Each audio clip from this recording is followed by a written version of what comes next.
আমি জারিয়া খান সোবা। আসসালামু আলাইকুম।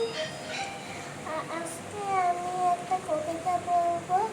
কবিতার নাম জন্মভূমি।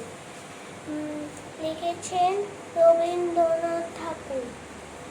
সার্থক জনম আমার, জন্মেছি এই দেশে, সার্থক জনম মাগো তোমায় ভালোবেসে।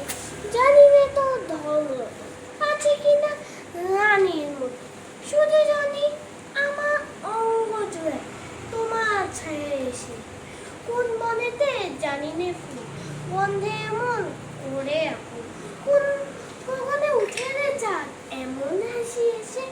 আঁখি মেলে তোমার আলো প্রথম আমার চোখ জুড়ালো, ওই আলোতে নয়ন রেখে রূপ নয়ন শেষে।